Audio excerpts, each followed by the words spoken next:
Assalamualaikum warahmatullahi wabarakatuh. Perkenalkan, nama saya Nurul Jayanti dengan NIM 112310518. Di sini saya ingin mempresentasikan mini project saya, yaitu mata kuliah Manajemen Mutu atau TKM dengan dosen pengampu Ibu Purwati SPD MM. Di sini saya ingin menjelaskan penerapan konsep total quality management di Cafe Ruang Rasa. Cafe Ruang Rasa adalah salah satu kafe yang cukup populer. Pelayanan yang cepat dan koordinasi tim menjadi faktor penting dalam menjaga mutu. Namun masih ditemukan beberapa kendala dalam proses kerja dan pelayanannya.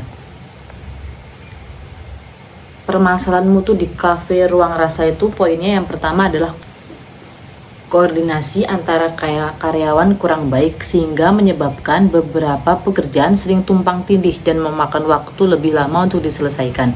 Dan yang kedua ada alur penyajian makanan dan minuman belum teratur sehingga beberapa pesanan pelanggan menjadi tertunda, terutama saat kondisi kafe sedang ramai. Dan yang ketiga, pembagian tugas antar pegawai belum jelas. Hal ini membuat sebagian pekerja tidak selesai tepat waktu. Selain itu ada juga komunikasi antara dapur dan pelayanan juga belum berjalan dengan lancar, yang akhirnya menyebabkan pelayanan ke pelanggan menjadi kurang efisien. Dan dampak masalahnya apa sih? Dampak masalahnya itu yang pertama, waktu penyajian tentunya bakal lebih lama, dan yang kedua, pesanan pelanggan akan tertunda, dan yang ketiga, karyawan kebingungan dalam tugasnya, dan yang keempat, kepuasan pelanggan akan menurun. Jadi dampak masalahnya itu mungkin akan mempengaruhi, entah itu nanti pelanggan akan datang lagi atau tidak, dan mungkin kalau customer datang dan penyajiannya lama, pasti juga customer akan malas untuk datang lagi ke situ. Karena apa? Ya karena kurang puas dalam pelayanannya. Juga untuk karyawannya kebingungan dalam tugasnya. Seharusnya karyawan satu dengan karyawan yang lainnya itu sudah memiliki job desk-nya masing-masing sehingga tidak akan tertukar. Jadi untuk masalah yang saya analisis menggunakan prinsip-prinsip TKM untuk diterapkan di Cafe Ruang Rasa itu, yang pertama tuh fokus pada pelanggan. Pelanggan di Cafe Ruang Rasa mengharapkan pelayanan yang cepat, ramah, dan pesanan datang tepat waktu. Kurangnya koordinasi internal membuat pelanggan menunggu terlalu lama, yang tentunya akan menurunkan tingkat kepuasan mereka. Dan yang kedua ada perbaikan berkelanjutan atau kaizen.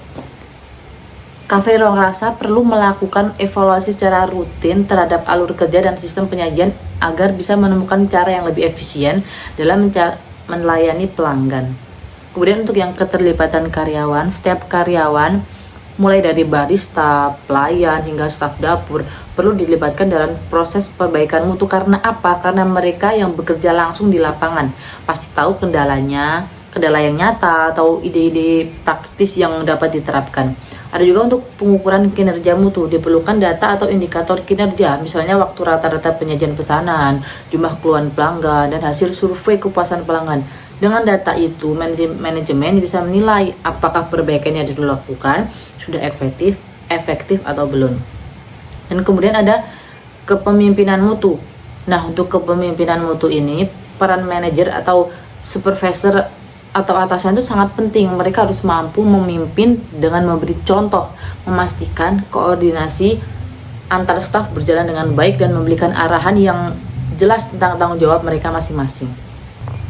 Nah, dan untuk rekomendasi perbaikan mutunya, yang pertama membuat SOP yang lebih jelas untuk setiap tahap-tahap pekerjaan mulai dari penerimaan pesanan, pembuatan hingga penyajian.